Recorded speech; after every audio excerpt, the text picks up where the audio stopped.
Please prepare for departure. And Sarah, we're so happy to have you on the podcast. Welcome to the Travsessed podcast. Cheers, you guys. Cheers. Cheers with our favorite beverage. We all have coffee this morning. Yeah, so it's definitely not the happy hour vibe because some of us had too much happy hour last night. Joe and Sarah, yeah. But we are starting with coffee because as much as I'd be like, okay, cool, let's have a cocktail, it's a little too early for me. It is 10 a.m. on the East Coast. Yeah. And I guess 9 where you are, right? No, it's 10 here. Oh, we're on the same. There we go. Yeah. Well, welcome, guys. Thank you for coming on the podcast. We've been wanting to get you guys on to talk to you forever. I mean, it's been 2 years now? Since the podcast started, Yeah. And so we met you guys, a little backstory. So we met Joe and Sara at TravCon a couple of years ago. Well, a lot more, 4 or 5 years ago, right? Yeah. Because we didn't go 2 years. Yeah, I want to say Really? we'll meet in the middle and call it 3. Yeah. Okay. Done. 3 years ago, met, hi, and then we kind of knew each other through the traveling community. And then you guys came on our Inca Trail trip last year, and we just had an instant connection. We got to really know each other, really connect. You guys are foodies, you're obsessed with traveling.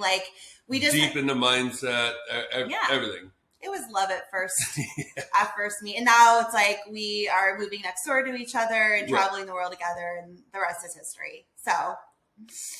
Well, we are super stoked. Thanks for having us. Excited to talk to you guys as always. But yeah, we're ready to chat. That's for sure. I love it. So I actually, with Kim saying that you guys are foodies and saying that this podcast is happy hour with us, or we're having dinner, I know you guys are foodies, so I'm going to throw your question that you laid on me in the Inca Trail back to you.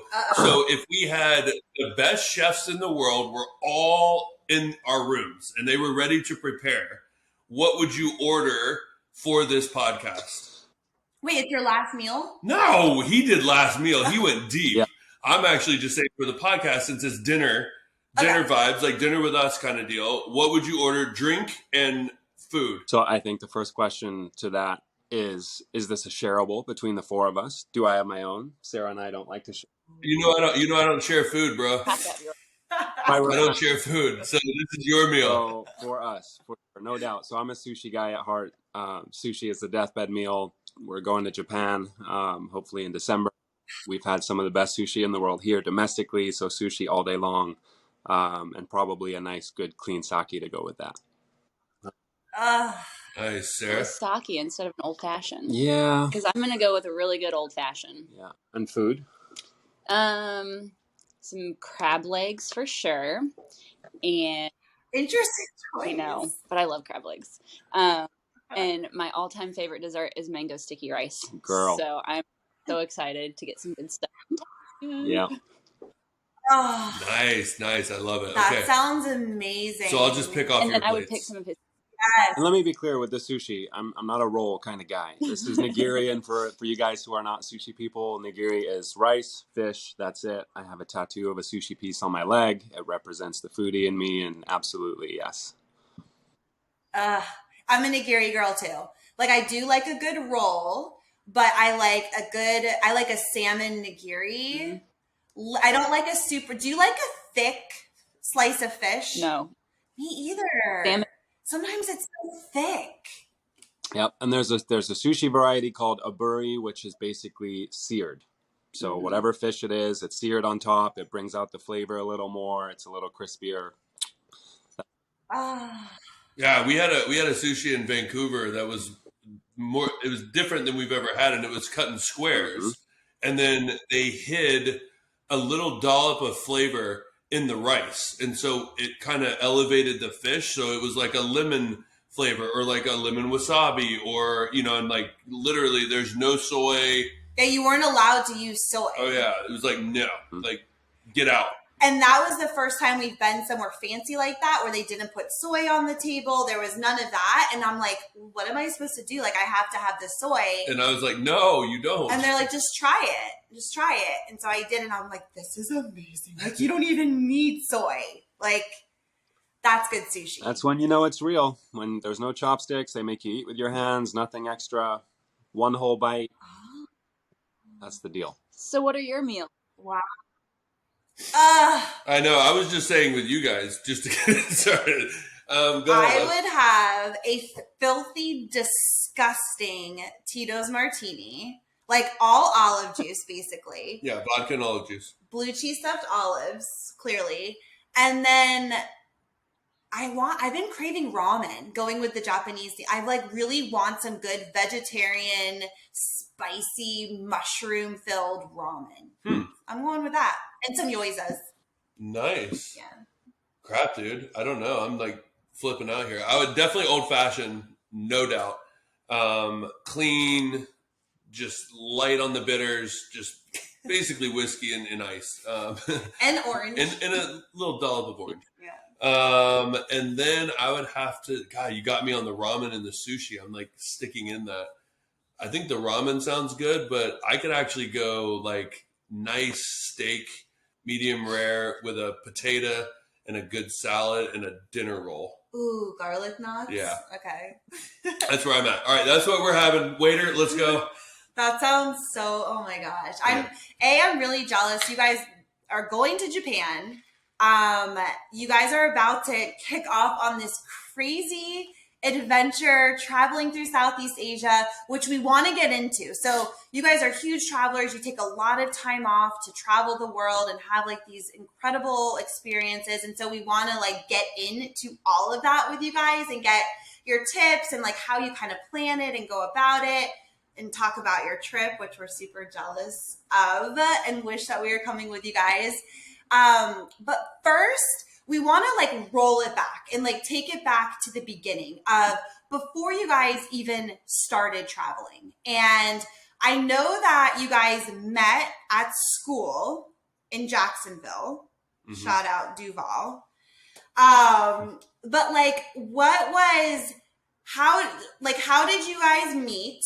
And like, how did that then lead you into traveling? Like, what were those steps? How did you get into this whole crazy lifestyle?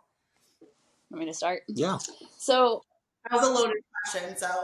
So we in Jacksonville during our residency program. So we had finished PT school. I was doing orthopedic residency. He was doing geriatric, and I was always on the I went to school. I was working hard. I was going to do residency and then fellowship. And I think Joe had always been thinking about travel, but it wasn't really on my radar. And so when we met and he was all about travel, he wasn't very happy that I was going to do a fellowship after residency, which meant waiting 2 more years for him to travel. But I was very goal oriented and work mindset. And when I finished residency, I was like, I kind of need a little bit of a break after this. So I went through fellowship, but travel was just always our plan after that. I mean, when somebody proposes working for 3 months and then taking 3 months off and you're deep in the schooling route, it's very enticing to just say, yeah, I'm just going to leave and go travel. So he stuck around for 2 years and waited for me to finish fellowship. And then we had to work some perm jobs for a little bit just for tax home stuff before we took the dive into it. Yeah. But he was a big influence for me getting into travel and haven't looked back since. Mm-hmm. Okay. So then Joe, you knew about traveling while you were a student and like already knew that's what you were going to do. Yeah, for sure. Period. Before I say this, you guys' camera shifted. Aaron, I can only... I know. Yeah, I know. I keep going like this. Like, I don't know why it's like tracking. I got it. All right. I keep like going like this.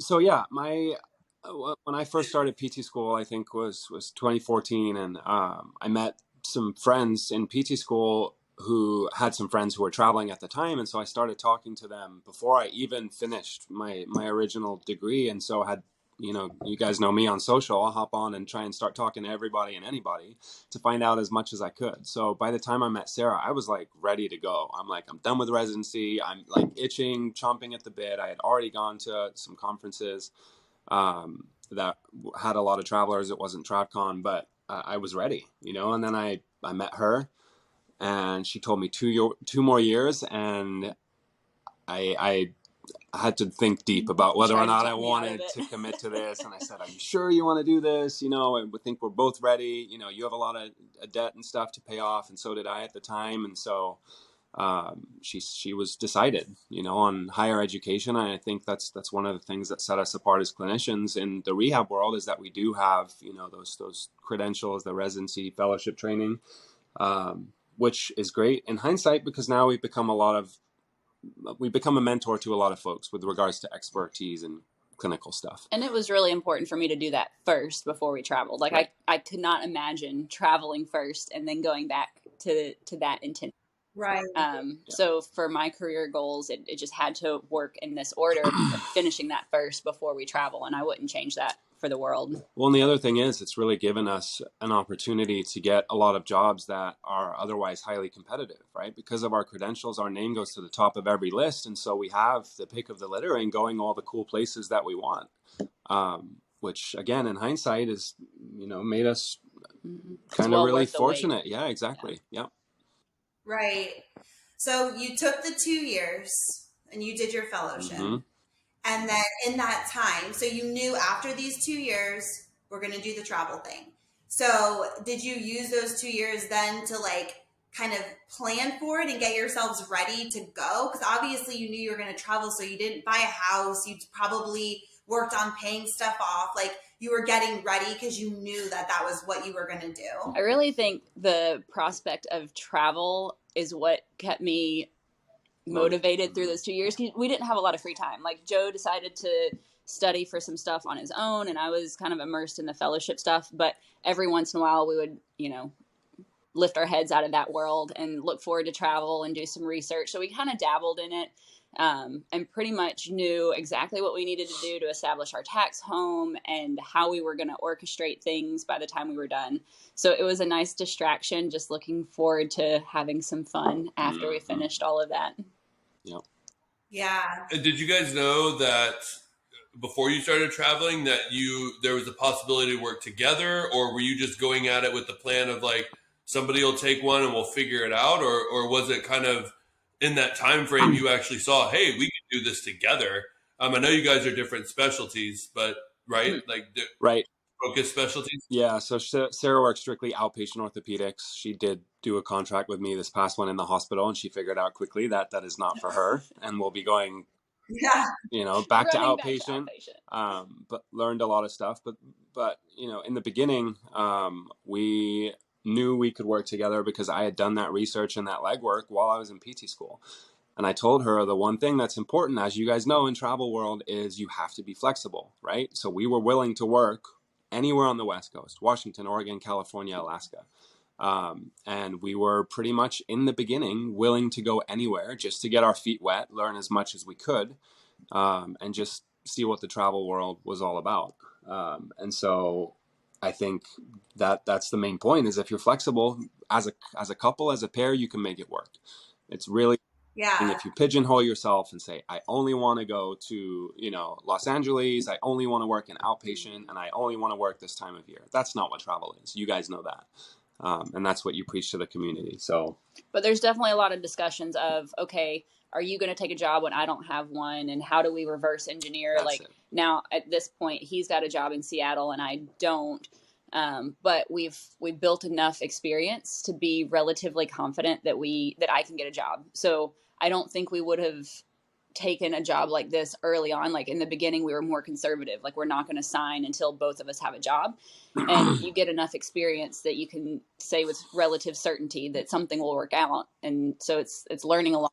Yeah. But we knew that we could travel together. It's a little challenging to find 2 PT positions, but we've got good recruiters, so it's always worked out up to this point. I mean, and we work with 5, you know, different companies. We've already been in Seattle. Sarah has a relationship with multiple companies there, and so we have roots there that we can go back to. It's all a matter of timing, as you guys know. Yeah. We always say that too, you know, when people want to work together, you know, obviously, like, I do ultrasound, Aaron does IR, so we're both not the same modality, but we do the same thing where there might not always be an ultrasound job and an IR job at the same time, at the same place, But you learn over time that one of you takes lead, right? And like most of the time in the bigger cities, especially, something usually opens up, even if there's like a month lag or a couple of weeks, something always opens up for the other person. So when we both wanted to work, because sometimes we like to go every other, but when we both wanted to work, we've never had an issue finding something that clicks in. Well, I mean, over time. and you also, as a traveler, and like you said, you gain the experience. You start to understand the market and how it works, and where are the jobs, and where are the places that pop up. And I always say that when we're even teaching this stuff, it's like you can have those conversations with your recruiter. Like, where do you see a lot of IR and ultrasound jobs, or where do you see a lot of outpatient and inpatient, PT? Like, where do you see those pop up? And then, is there one of us that has a contract current there? Well, then that person's going to take the lead, and you can figure that out. It's just a matter of like, are you willing to figure it out? Other thing that's important for the audience, especially for newbies, and that I wish Sarah and I knew going in, is Sarah and I are picky. We don't just go anywhere, right? So you can be picky as long as you're flexible, as much as that's a catch-22, right? So Sarah and I, we have 2 bedrooms. We sleep separate, right? Because I'm loud and she's a light sleeper, right? We need a backyard. We travel with a dog, so it has to be pet friendly, right? As with you guys. And as our last contract in Bakersfield in California, there's only certain places in that city you can live because it's not safe to live other places, right? So there are check boxes that we certainly have, and we've still never had an issue finding a job. But right? we're also picky with our jobs because that is a huge factor in quality of life, right? Like for outpatient, what your productivity standard is. For inpatient, how the management, management in both settings for sure. So we have, and a lot of that comes from working solid, good quality, permanent jobs in the beginning. We know what we want. And, there's always compromises for sure. But we've been able to craft the living situation where we still have quality of life. We're still enjoying our time on contracts. But you learn what your non-negotiables are for sure. And for our, we've learned, the hospitals he can work at are more select than the outpatient clinics. Like there's a lot more locations for outpatients. So now we've started, if he can find a hospital, then I can reverse engineer outpatient in that area. So you learn how to prioritize different settings, but some of that comes with experience. Like we didn't know that going. Yeah. And we've just figured it out. Well, sorry, I cut you off. I could see that there's like a lag. No, but I think that's really, I just completely lost my train of thought. Oh, I always say like, look at the bigger picture, because sometimes there's places that you really want to go. So say Seattle, for instance, like that's like a dream location for you guys, right? Like, or Harborview. And it might not be the best schedule, say, or there might not be a job right away for Sarah or whatever the case is, but like that's somewhere you really want to go. You're going to like make it work, or there might be a job that just is a lot of money and like you just want to make as much money as possible so that you can take a couple months off and go travel. And so it may not be the best, job you've ever had, but looking at that bigger picture, what are your goals for each contract? And that will help you make the decisions of like, are you willing to be flexible in this area to gain this or not? This camera is really freaking me out. Like, I don't know why it's just like very robotic. Well, it's because it's on some AI. I just bought a new camera. It's like zooming up on so my face. Do you know why? So when you show your palm, it's reading that, and it's gonna focus in on who has their palm up. So just keep your palms down. I'm a hand talker. Just do a reverse palm. We are. Yeah. This is crazy. Yeah, this is like the worst like camera thing ever. Hey, we're figuring it out. We're the guinea pigs. It's all good. Glad you guys are. Well, it's just me apparently. I'll keep the interview going here. So anyways, yeah. So I think it's like looking at the bigger picture, knowing what your goals are. We always say be really clear of like what do you want to get out of this contract? Do you want to learn a new skill? Do you want to make money? Is it a location? And then kind of make a decision based on that. And that's really helpful. Totally. You can kind of pick and choose kind of what you want to get into. And then I do want to say, I was just going to say, that's an ever evolving process. Like getting into travel is a little daunting, and you don't know those things in the beginning. So we made plenty of mistakes along the way, and, you know, missed out on money, had a job that was less than perfect. But as long as it's not catastrophic, you learn that with experience. But just understanding that it's not expected for you to have all of that really clear cut when you take the dive into travel, and not putting any pressure on you. Like, it's 3 months. If you make a bad decision, you can get through 3 months. I mean, You'll figure yeah, it and out. to your point, it's all mindset, right? Like, they're not mistakes, they're growth Right. opportunities, right? We're not nervous, we're excited, right? And if you can switch going into this travel game, makes it phenomenally more rewarding and a better experience. 100%. No, totally. And I even think that's, you know, that's huge. And we also say, like, learning for the newbies of interviews can tell you a lot. Okay, what the fuck? Just take it off. Like, No, let me just, I'll cut all this. we should have just We done the Zoom. Like, stare at your pretty face. can you see Yeah. me? Yeah, it's like zoom, zoom, zoom. I got it. Jeez. Okay. And then we're back. All right. It's like super distracting to me. I turned off the gesture, so hand gesture here can't, you know, do anything. I'm a hand talker. you're good. I can't. I just, Stop won't stop. I never realized that would be an issue.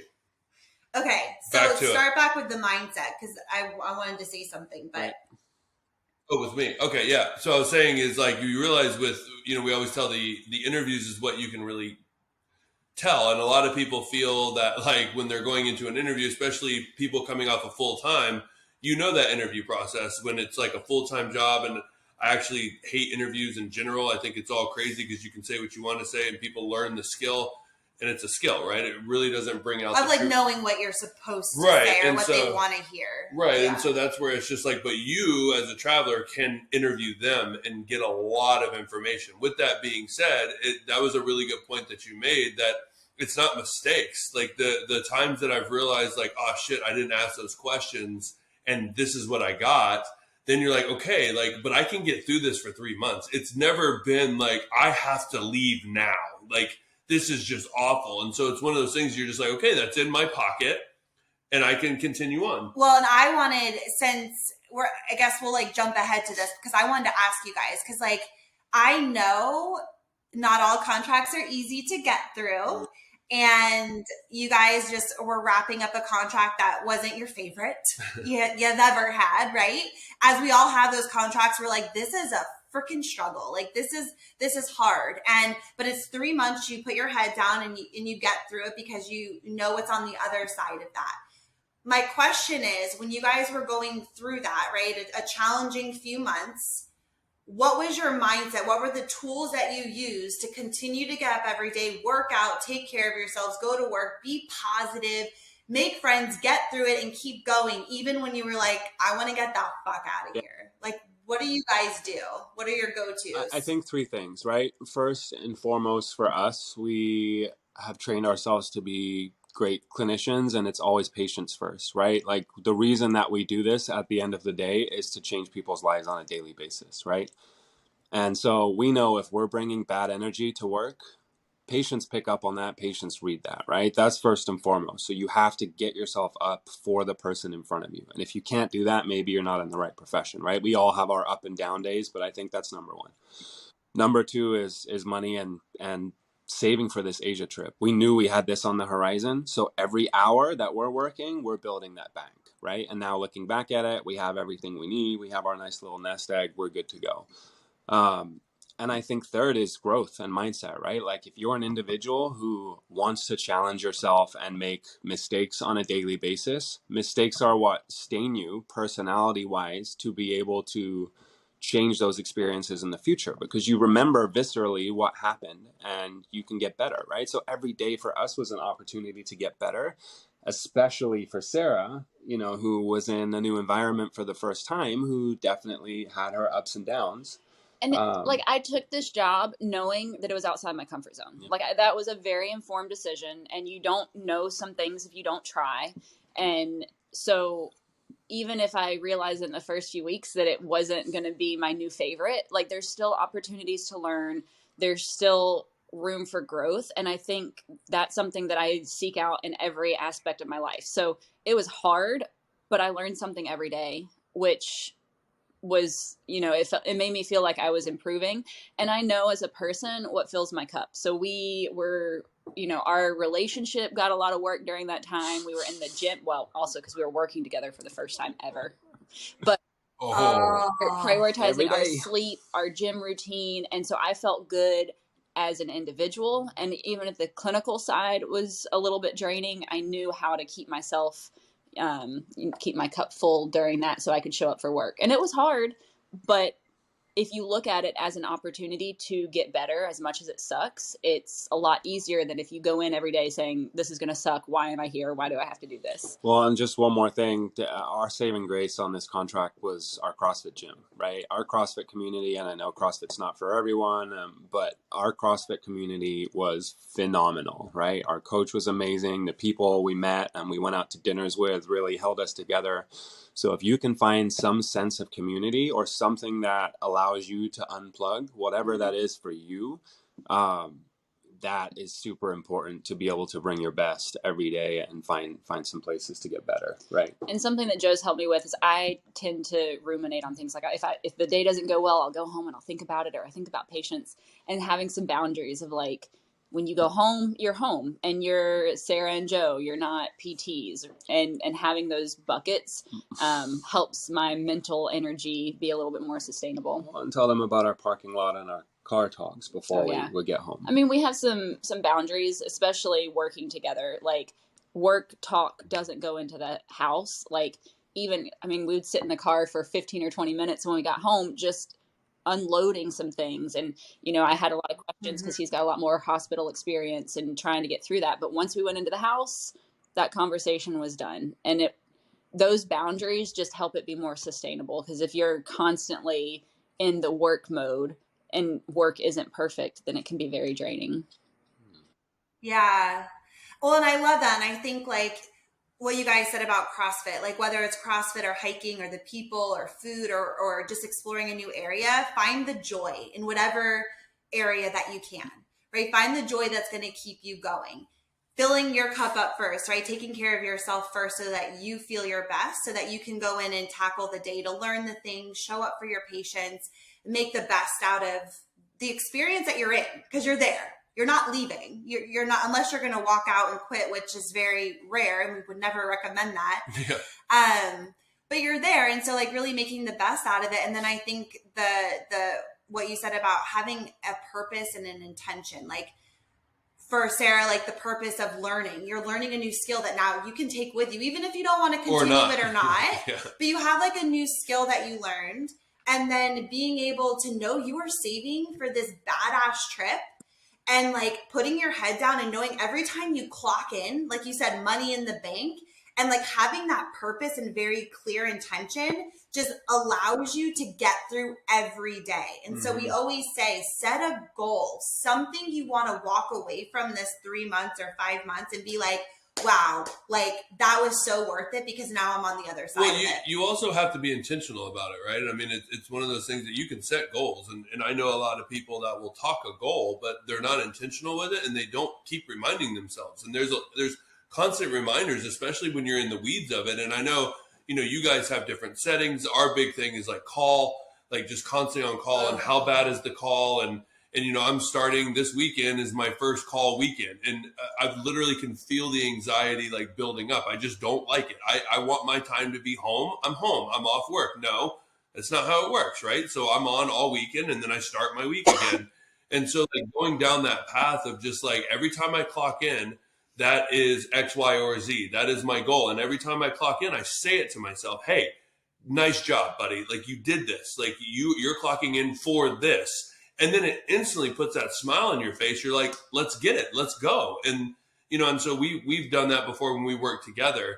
It's just like, why are you clocking in? And she's like, clocking in for this. And I'm like, I'm right behind you. I'm clocking in for this. And it just does. Those little tips take you a lot farther, especially in situations that you're not feeling lit up about because the contract might be this or that, right? Yeah. I want to get into like this big trip that you guys are about to go on and all of that. Cause I just like selfishly want to like ask you guys some questions. But before that, like leading up to this, like Joe, you had been wanting to travel so long. You guys waited these 2 years. You went off like this dream of travel and all like this lifestyle you were going to create for yourself and this money and all this stuff. When you got out there and started, was it everything you thought it was going to be? Like, were you like, I know you guys love traveling, but was it everything you thought? Or like, were there some challenges that came up that maybe you didn't really foresee coming, or kind of what are your thoughts on this travel life now that you're doing I mean, I'm definitely Travsessed for sure. Yes. I wouldn't change this for the world. Are there some trials and tribulations? Yes, absolutely. But Aaron, you know this, I tell you guys all the time, like the best expectations are no expectations, right? That way and that's not a self-protective preservation thing. That's just be open-minded. It's going to be what it's going to be. And the more expectations you have, the more you allow yourself to potentially be let down or have to have that conversation with yourself as I thought it was going to be this, but it's this. Just go in with a smile on your face, be ready to work, be ready to meet people from all walks of life, and you'll have a good time. And that's kind of what I went into it with, and I really haven't been disappointed since, to be honest. I mean, what are your thoughts? It's everything I thought it was going to be and more. Yeah. But I think a lot of that is because we planned so much. And I am by nature very much a planner. And that's something that I'm working on. But we did so much. We, during those 2 years of fellowship, like we really knew everything there that I feel like we needed to know about pay packages and tax homes and all of that. So we were really well prepared.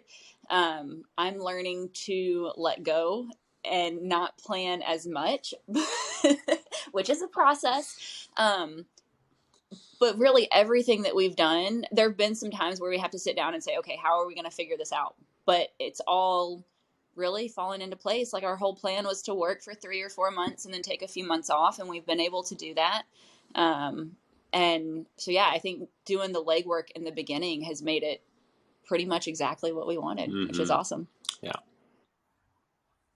Aaron and I are tapping each other because we both wanted to say something. No, Sarah just hit on something. So that was your original plan from the get, was like, even before you got into traveling, was like, we'll work 3 or 4 months, take off time and go travel the world not working. So that was from the beginning. That didn't develop as you guys were traveling? No. So I think everyone has their reason to get into travel initially, right? And paying off loans is certainly a big part of that. But yes, we knew, and that was my main intention from the beginning, is that the thing that this community gives you is flexibility and freedom with your time, right? Money doesn't buy happiness, but money buys time off, and time off sure as shit buys happiness, right? Yeah, exactly. Amen. So ultimately, that's what it came down to for us. We knew that was the plan from the jump. Okay. Well, and I just want to say too, like, I know you guys talk to like a lot of new travelers getting started, and like this podcast, the group, everything is geared towards, connecting with new travelers or people who are thinking about it that didn't know it existed, and like showing them what's possible with this lifestyle, right? It's become such a passion of ours because you guys, it's so cool. Like you knew in school, you wanted to get into this lifestyle. So you were able to set your mind around, okay, like we want to live as frugal as possible. We're not going to buy a house. We're going to, this is our plan. We're going to take time off. We're going to travel. Like it's so exciting to be able to like step into that fully ready and excited and prepared. Where like a lot, like for us, we didn't know about traveling for 5 years into our careers. So we had bought the house. We had done all the things. So now we're like on cleanup duty, right? Of like trying to like reset our lives to then be able to start traveling. So I think it's really cool to be able to show new people or people who are in school, like, hey, like if you want to travel, it's possible. And you can work 3 months, take time off, travel the world, pay off debts, save your money, live in cool places. Like, I just think it's so exciting for people like that are just learning about it. And I just wish like we would have known about it and we would have done things so differently. Mm-hmm. But just even knowing that you guys were going in like, okay, we're working 3 to 4 months and then we're taking 3 months off. Like that's your plan. Well, that's not so only cool. was it your plan, it's played out. And I think that's the biggest thing. Everybody can have a great plan. Then you get in the weeds of it and like shit starts to happen. But you guys have stuck with that. And it's been amazing. So it's been amazing watching that journey. And so now hearing that you guys had that plan from the beginning even just makes it that much better. But So that's a big pivot from my initial plan. Like, you know, before I met him, I was I got all this debt. I need to work. I need to, you know, save all this money. And it's not fulfilling. Like by the time I got to residency, through residency, I guess, I was already pretty burnt out. Like, it wasn't lighting my fire every day. I didn't have a lot of joy. And so plans change. Like, you get into one plan and you might realize that it's not what you thought it was going to be. And it's okay to pivot. And I mean, he was a great influence on that, but you don't have to have somebody else to influence that. So I think the plans are good, but it was a big change from what I initially set out to do, and a good change. Well, and that's how we were too. I was no, we need the 401k. We need to do this. We have to work, 20 straight years. We, take 2 weeks off, in our year. And she was like, let's travel the world. Yeah. Who cares? Experiences. It's life. Who cares? She was like, I'm going to experience now. And I'm like, but now doesn't get you to the future. Yeah. Right. But it does. Well, and I always say too, it's like, get into action. Like you said, pivot. Like, no expectations, right? It's like, take a step and see how it feels. And maybe you want to change the plan and maybe you want to pivot, but it's all about just allowing yourself to do what feels good and continue to lean into that. And if plans change, that's awesome too, Sure that you're happy during all of that. If you have a plan and you're miserable executing it, even if your plan is to travel and that you find out that's not for you, like, it's okay to change it, because I mean, we have 2 more lifetimes ahead of us. I don't want to be miserable every day. Right. Yes. 100%. Like, we've talked about like when we were going to take a year to travel, and like, that was been my dream forever. And like, that's what we were going to do. And here we go. And we've saved and we've planned and everything. And we get out there and a couple months in, we're like, holy shit. Like, I'm exhausted. I mean, we were also like launching Travs. Like, there was other things going on. I think if we were just focused on the travel, it might have been a little different, but we were like, this isn't gonna work. Like, and after we built up this year of travel, but it was like, you pivot, and we took a chance. We went for it, realized actually this isn't what we want. We like shorter spurts of travel, like a couple of months. The Joe and Sara way. Yeah. You guys go hard and then you go back. And we're like, we want to do it like Joe and Sara. Like, that sounds fun. And we changed and pivoted, and it's all good, like, do what feels good, not what you said you were going to do or what you plan to do. Yep. Just go with it, All right, let's get into it. So you guys are about to go to Southeast Asia. You're leaving Sunday? Sunday, yeah. Sunday. Out of Wow. And you're going to Vietnam first. Yep. Vietnam first, Thailand, Japan and Korea for sure. Bali and Indonesia is a maybe based on the time and the sequencing. But we have a backpack. We have 3 nights in the hotel and a one-way ticket, and that's it. Okay. A, I just got chills. B, I like literally just got chills. Like, I'm so excited for you guys because I feel like we've been talking about this for so long, and like you guys leading up to this trip, and like now it's here. Like, you made it through your contract. Here we go. And before we get into like the actual trip itself, you guys take months off at a time to go travel, as we've been talking about, right? You've really used this lifestyle to create that freedom for yourself. It also costs money to be able to take this kind of time off. So how do you guys like use these contracts to kind of plan and prep to be able to take this time off to go have these experiences? Like, what's your method, or do you have one? Yeah, for sure. So I think debt is different for everyone, right? And no one wants to live with debt. Some people are like, I'll pay the minimum until my life is done. And then you have people like us who want it off as fast as possible. So I didn't have too much coming out. I got my stuff paid off pretty quickly. Now we're working on paying Sarah's off. So hopefully we'll be done with that by the middle of next year. So basically we put all of her income to her loans and basically all of my income to our travel.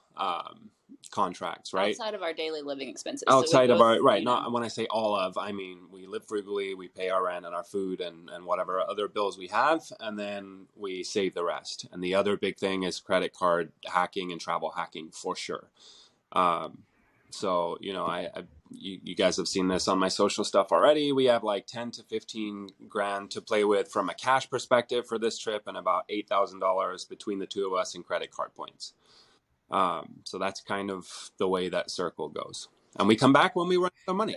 That's the reality. Okay, so that's what I was gonna say. So like you knew you were going to Southeast Asia, so you guys kind of knew like, okay, we want to hit Southeast Asia. This is kind of the places we want to go. This is our budget, so we're just gonna hit it hard. And when we run out of money, we come home, and that's kind of the end. That's it. Yeah. And you know, some of it's like we started looking at Southeast Asia. We really wanted to go there, but cost of living is a lot less expensive than when we did Europe. I mean, we did like Greece and a couple other places last year, I think. Europe, so the amount of time that you can stay in a place that's more expensive is limited. So we knew we could stretch this a little bit more just because of the region that we were going to. And it really comes down, like for me, for paying off loans, I want to pay them off, but I also want to live my life. So it's a balance. Like we work with older people all the time that say, I wish I had done this when I was younger. So yeah, I probably could have paid off my loans, you know, all last year if I hadn't taken time off, but it's trying to balance those two things and still enjoy life. Yeah. So I've decided to split the travel and the loan and paying off loans. Some people decide to work straight through just to get those paid off quicker, but it felt right to me to split it. Yeah, I mean, life is really, really short, people. Let's all agree on that. And like Sarah said, we see people on a daily basis, especially in the hospital and with you guys, you know, and the acuity of that. Your life can change in an instant. No one, not a single person on their deathbed would have said, I wish I would have worked more. That's not what anyone said, right?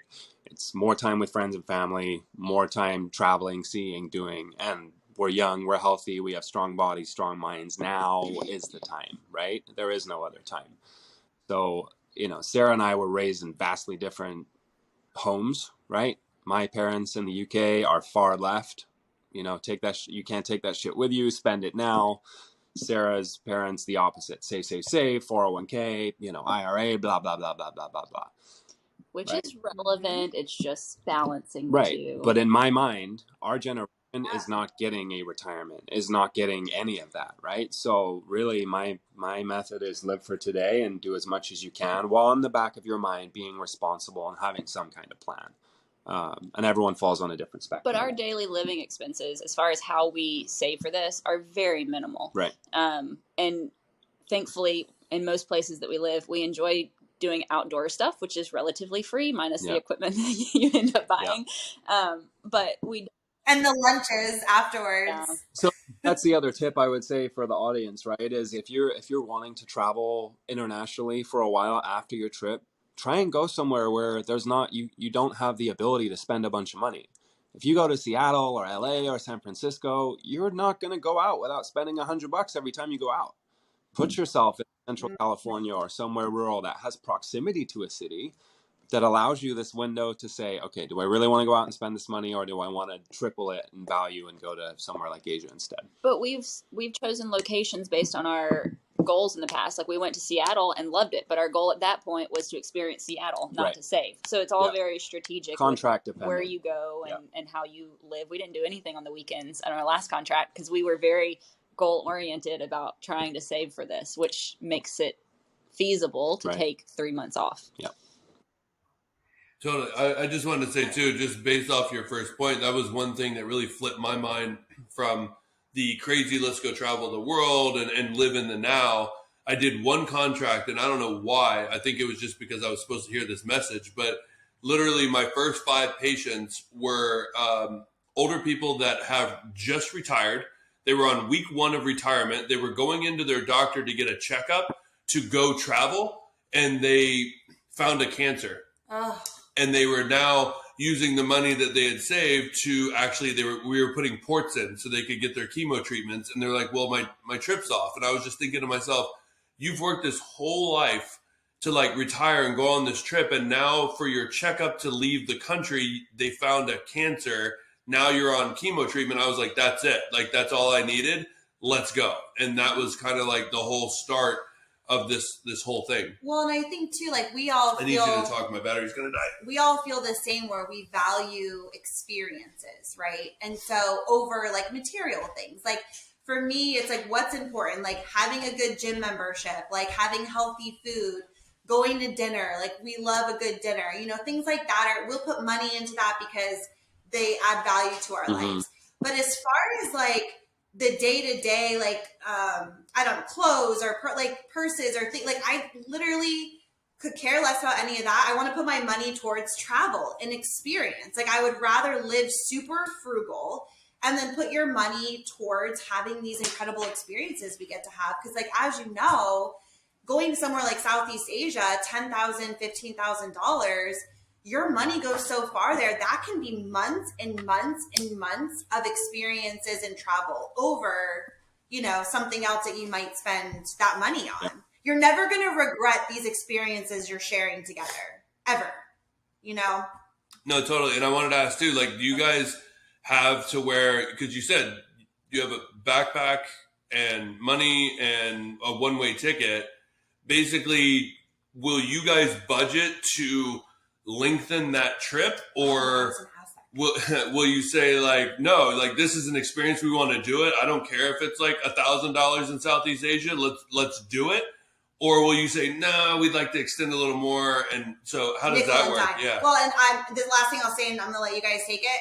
Yeah, like, so there's some people who just eat like ramen noodles and I know that's not you guys because you're like our foodie lovers, but like they try to cut so much cost that we're like, why don't you just stay home and eat ramen noodles? Why are you in Japan? Well, I guess in Japan you can. Yeah, that's where you go. But yeah, but like they're so cheap with so many things to extend their money. They're just frugal travelers versus experiencing, eating, doing all the things, but traveling less. Like, what kind of travelers are you guys? Well, for this trip, somebody decided to sign a contract.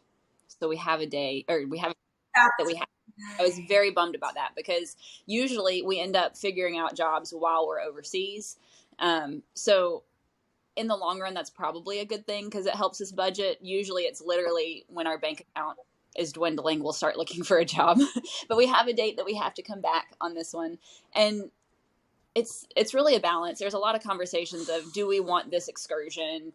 If we do this excursion, maybe we cut down on a few meals out or something. So it's a constantly evolving, but we do not limit ourselves. If I'm going to fly halfway around the world, I'm going to do the things that I want to within reason. Like, it's nothing extravagant. We just don't do extravagant things, but we'll definitely pay for the experiences while we're over there.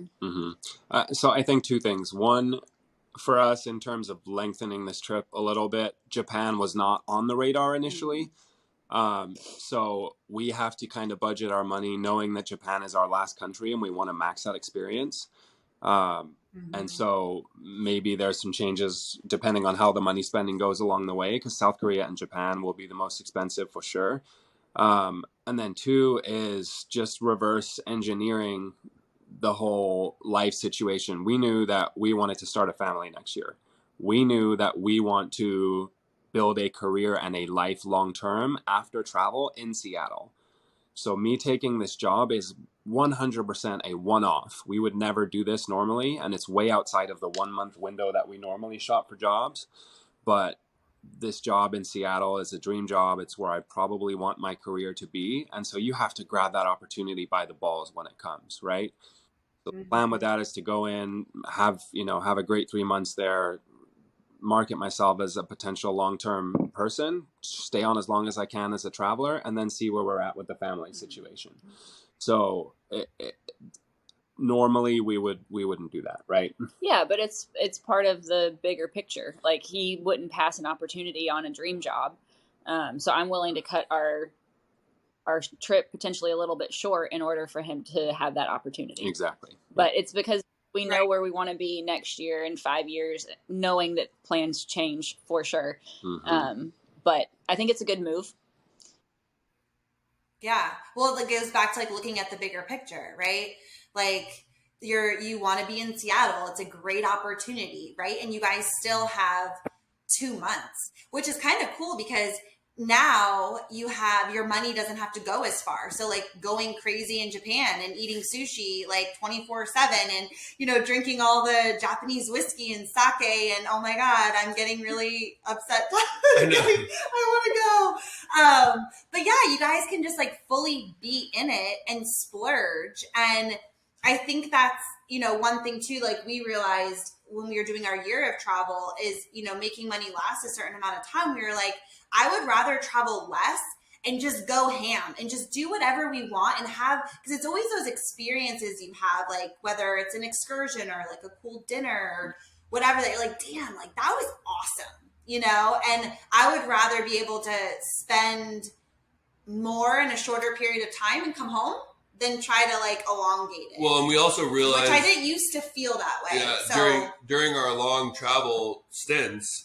overseas, we realized that we had the most fun. And I don't know if maybe you've ever thought about this, but once the contract was locked, like we'd be traveling, we'd be like, hey, we should probably get a contract.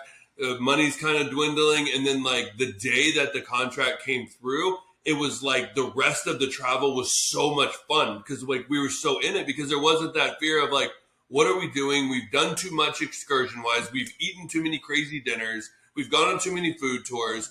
Like then it became like, oh, that doesn't matter. We have enough of a runway to get home. We're good. Let's roll. Go crazy. And we end up, you know, with the, remember the we were in Portugal, found out I was going to Emery, and we went and found that Peruvian restaurant and did pisco sours and just like kept them coming. Like let's just keep going. Like all night. Well, and that one of I want to say, and that you guys will completely relate to, excuse me, is that life cycle there, the way that we travel is completely sustainable. By the time that we're done in Japan, we're going to be so hungry to come home, right? That we'll be ready to start on a job. We'll be ready to come on with fresh energy because we're just burned out. You know, it's like, and it sounds so bougie, like, oh yeah, you're so tired from all your international travels and all your cool dinners and whatnot. But you are, and that threshold is different for everybody, right? But for us, every time we go out, we sign that contract, we're so ready to come home because there is something about this country and a place that we call home, wherever that is, that you miss so much, whether it's, you know, your suitcase and your belongings and all your stuff, whether it's your family or people, or just being in a routine, right? You don't realize how much you miss something until you don't have it. And I think that's one of the things that international experience gives you. And it really opens your eyes as to how good we have it here, right? So that's one thing I think that's really important to keep in mind. I'm so glad that you brought that up because I think that's it's an interesting conversation because I feel like a lot of times when people say like, oh, I'm, you know, exhausted from traveling and, you know, they're like, I'm ready to come home. And people who don't travel long term, like they kind of don't get that. They're like, you're exhausted. You're like jet setting around the world and like, you know, doing all these cool things. And, you know, traveling is amazing. It's my favorite thing to do. It's my greatest passion, but it does burn you out. And it's like, there's so many decisions and there's so much movement that we realize like we crave routine. Like, after a couple of months, like you said, it's like we want to hit the gym, we want our healthy food, we want to cook our own meals and be in our structure again. And it's nice to have that back and forth balance where, you know, we realized ours was like after a couple of months, we're kind of done. We're exhausted with traveling and we want to come home. Like there's no better feeling than being gone and then like landing back in the US and just being like, I'm so grateful to be back to my comforts. Yeah. And like, that's okay. Yeah. Well, and that's what you always say is like, you need that contrast, right? Because, you know, everybody who doesn't travel is just like, I would love to just jet set around the world for 5-6 months. And we've done that a couple times. And we've realized after 3, we're kind of like, what are we doing? Yeah. Like, you know, and you do have comforts, but it's not your comforts. It's not your own bed. It's not your own coffee pot. It's not your own smells. And like, you start to miss those things. Mm-hmm. And I love that aspect because then you come home and you're like, wow, like I love it here. Like I love it here. And these things I took for granted all the time of just like, I just wish I was out traveling. Like, no, like, but you do have those times that you need that contrast to flip flop. And it does make you appreciate the little things more and more and more and more. 100%. If you haven't, Sorry, Kim, if you haven't had that experience just yet in terms of international travel, think of it this way, right? Like Sarah and I, we eat healthy all week, right? And when that weekend comes, we just want to ravage and eat whatever we want to eat. And then by the time Monday comes, like we're ready to hop back on the salad train, right? And that's what keeps that sustainable loop running. I think that's the best comparison that I can make. And it never feels like an obligation. Like when you have balance, you appreciate both. When you have the balance of traveling and the balance of a daily routine, you can really appreciate them. It's not like, oh, I have to do this every single day for the rest of my life. Mm-hmm. And that keeps me engaged and I don't get so bored and grumpy. So whether we're talking about the week structure or how we travel, it's really easy to be all in, enjoy it, and then pivot and be all in with work. So I like that diversity. And I think that 2 to 3 months is a good time frame. Like we get a little grumpy for more than 3 months if we're traveling. For us, but like you said, the constant movement, right? Yeah. Where are we sleeping? Yeah. Where are we going next? And all the planning, it does get draining after a while. Mm-hmm. Yeah. Well, do you think that has anything to do with healthcare traveling? Like, I do feel that, like, I mean, we've been traveling for 10 years. We are so programmed with a 3-month mm-hmm. thing that it's just like, okay, I'm ready for something new. I'm ready to go home, or I'm ready to like the next adventure, whatever that is. Yeah, and I think it's completely different person to person, right? Like, obviously, we have a shit ton in common with you guys, but like, you know, someone else's tolerance may be 1 or 2 weeks. We have friends, you know, Dad or whoever else may be like, well, we'll go for 6 months and we'll be fine. Like, it's completely personality dependent. But the great thing is, like, go and try and taste and do as much as you can, and that's how you learn about yourself. And don't compare yourself to other travelers, because I think I did this like before. Because I was always somebody who I always wanted to let go of my comforts and what I thought I needed, and like I'm okay just to be anywhere and adapt, and like you figure it out. I don't have to have every single thing I think that I need to have. Mm-hmm. And so that was part of my traveling experience. I was always trying to let go of what I thought I needed. And then I would start to get burned out and I would want to go home. But then I would compare myself to like YouTubers that I follow that travel for years and years and years, and they don't get tired. And I'm like, we're not cut out for this life. What's wrong with me? And I always thought that there was something wrong, where it's like, now I just feel like, no, it's just who I am, that after a couple of months, I want my comforts again. And like, that's okay. Where other people can go years and they don't need anything. And like, neither of it's right or wrong. It's just who you are and how you enjoy traveling. And when you start to feel that like love for travel, start that passion dim a little bit, where it starts to feel more like work and you start to feel tired and you start to be like, I don't really want to go here. Then you kind of know it's time to go home. Like, we used to push ourselves. We're like, why are we go home? Why are we like, we have to go? It's like, no, go home. And I think for, you know, I've given myself permission to learn about what I like through all of this. Like, take a job that's a little uncomfortable. And if you don't like it, that's okay. And try to travel for 3 months. And if you don't like it, that's okay. Versus my tendency and my mindset is, you've committed to this. You must do it and you must like it. And so I think giving yourself that grace and permission to be mentally flexible just makes this more enjoyable, because it is a learning process and you don't go into travel knowing what you like. You just have to figure it out along the way, and you get lots of opportunities to figure that out with this lifestyle. I love that. Yeah, 100%. Okay, I want to end with like a fun story with you guys. So, fun fact, you guys got married in Portugal. Was it a year ago or 2? September. A year in September, yeah. September 20th. A year in September? Okay. You remember? And what? You said, oh, you remember. Well, P.S. Today is our 15-year anniversary. Yeah.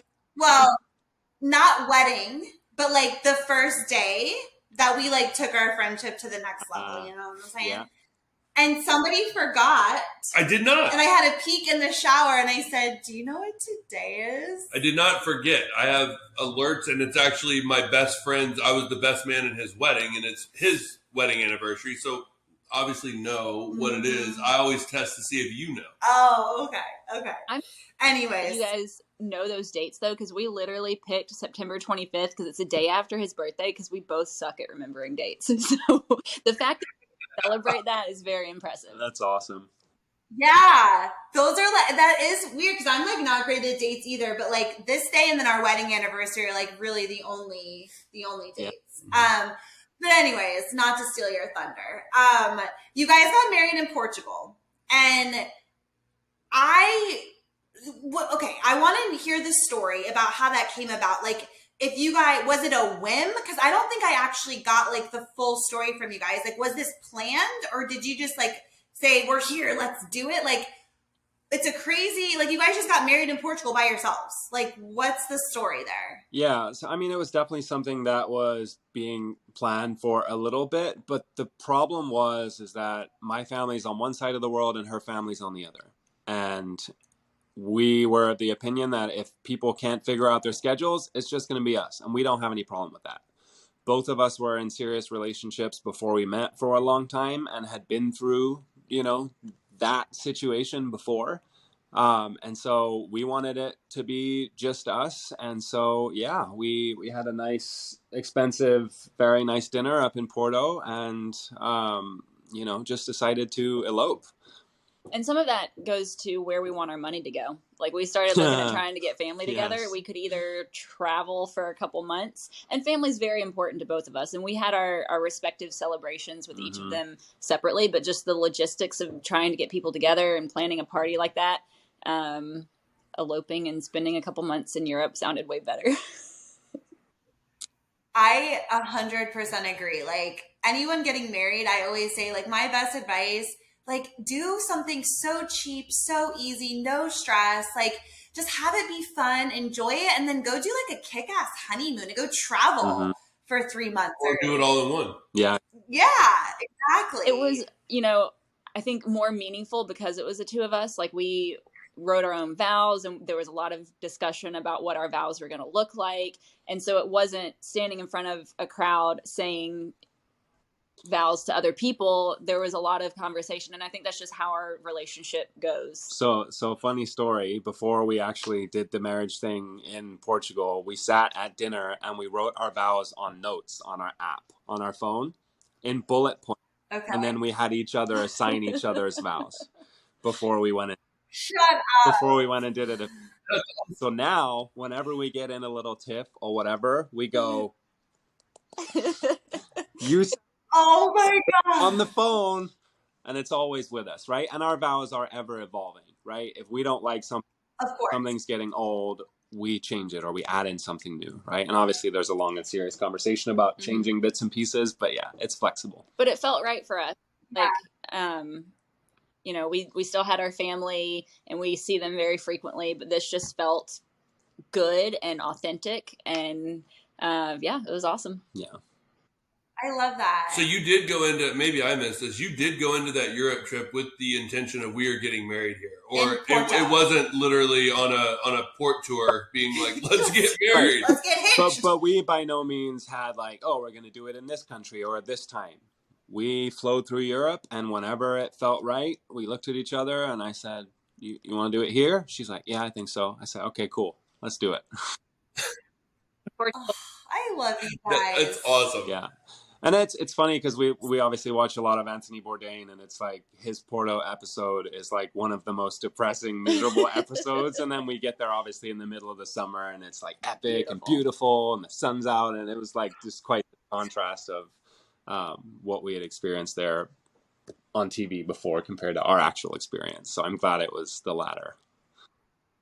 Porto's amazing. Yeah, I love Porto. Such a cool city. The wine, everything. Like the food is just amazing. Yeah.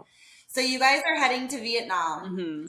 And I know you just have your plane tickets. You're heading Ho Chi Minh flying into? Yep. And then do you guys have any, like, how long you're staying or any big kind of, because I know like you plan some and then you kind of just let it flow, but like, do you have any big things Absolutely planned? Yeah. So the macro is it's like 9 weeks, right? I think total after the Seattle job commit. So it's, if we're talking Vietnam, Thailand, South Korea, Japan, that's 4 countries. So roughly 2 weeks in each country, right? We have a very exhaustive list of recommendations from friends from every single country and place that we've been. And we've been connected so intricately into the culture of each country And the other thing that we have that's beneficial to us is, I think in every country now, a local there who speaks English, who knows the region. And that's, if you can get hold of that in any country, it's gold. Yeah. But as far as the macro goes, we in Vietnam have two big things that Sarah wants to do. There is a Halong Bay cruise boat that is more remote, rural, removed from all of the touristy spots that we've been highly recommended from a local Vietnamese guy. And then there is a deep caving experience in some of the biggest caves in Vietnam where we go rappelling and we camp for a few nights, and it's guided just like the Peru thing was. But those are the two big things in Vietnam. But other than that, normally you guys have seen it. I've posted on social. I draw the map of the country. I generally make a line of where we want to go. So if we fly into the south, we're going to work our way up. And I put all our recommendations on the map, and whatever feels right as we go is kind of how we plan. Anything else you want to add to that? Yeah, usually we don't book a lot of excursions. And so when we first, like one of our first big trips, it was, well, I guess Europe was right after COVID, and we got so lucky because nobody was traveling. Right. So I think this trip is going to be a little bit more tricky because people are starting to travel again. Everyone is out. So we haven't booked anything yet, but we'll probably just kind of ballpark some dates and then work other things in around it. So those were the two big things I wanted to do in Vietnam. And it works that one is in the southern region and one's more north. So I think we'll book them and then just fill in the pieces. Because things like food tours are pretty easy to get last minute. That's but the excursions, we're going to have to, and I'm trying to convince Mr. No plans over here that we need to book it early in order to make it happen. Yeah. But, that's part of like this trip is different than last trip. So we'll do it a little bit differently and see how it works out. Well, we definitely stole the food tour thing from you guys. I think that's a great orientation to any new city. And to get with a local who can say, go here, here, here, and here, to kind of add to our plans. But we got to the point of like, we don't want any more recommendations. Right. We have enough, please. It's like too much, right? It's like overload. And that's what I was going to say. So the food tour, that was my request that I really wanted to see. And you have to put it on Insta so I can see it, because I want to, the audience doesn't know, Joe's 6'8", right? Or 6'7". 6'8", 260. 6'8", 260, and the food tour that we were going to go on in Ho Chi Minh City was known for the women. The women lead the food tour, and they drive the scooters because they've noticed that women are safer drivers on the scooters. That 90% of accidents in Ho Chi Minh come from male drivers. Not this is not a general statement. This is a Vietnam statement, and so I just pictured big ass Joe on the back of a moped with this little girl as they're riding through the craziness of Ho Chi Minh, because that is how they do their food tours on scooters. So you have to do that. You guys have to do it. Just for like, I want to see the pictures. I want to see the video. And it's supposed to just be such a cool way to experience that city, because it's a crazy city. And just be able to eat all the food and ride on the back of a scooter. Drive it. She flat out refuses. We just got our international driver's licenses again, just in case. And I don't let her drive because it's scary. I may as well close my eyes. Okay. I understand. Yeah. No, I've heard the Kim driving stories, as has the rest. Yeah. No, that on a moped, we gonna die. We gonna die. I tried it. I crashed. Yeah, it was a situation, and I'm just good. Like, I trust him. He's a great driver. Like, I'm good. Like, I don't feel like I need to drive, I like to be on the back. I'm good. I agree. Yeah, I think anyone who can back a manual up a hill in Italy is probably should be the one on the scooter. That's all I'm saying. Yeah. I know. I can't wait to see you guys as you like navigate through Bali. I really hope you guys make it to Bali. I feel like out of everywhere, you have to go to Bali. Yeah, if we're there, it's magic. We're certainly willing, and we could. We'll see how it works. Yeah. We might. There's a list of maybes that we'll probably pit stop through. Yeah. Well, and I also love the way, and this is how we do it too, is like you have some major things like you want to do.